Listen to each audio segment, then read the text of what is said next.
Would you ascribe a gender to any of the three, the brain, the mind, or the soul? So the most beautiful example I have come across is the Ardha Nareeshwara, which is half woman and man. Ardha Nareeshwara.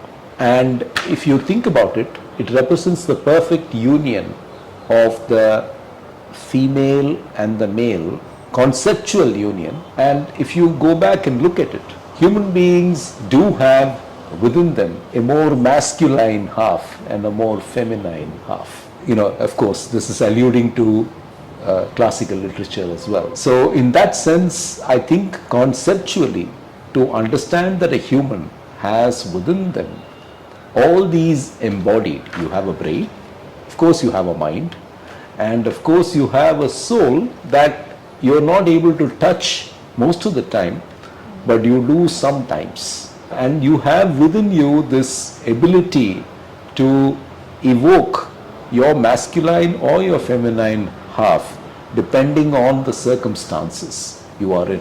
It's a very nice way of trying to understand this conundrum that we are talking. Can you give me an example of that? Sure. We were discussing earlier that empathy, for example, is something that is stronger in the female of the species in general. And of course, these generalizations are hard to make.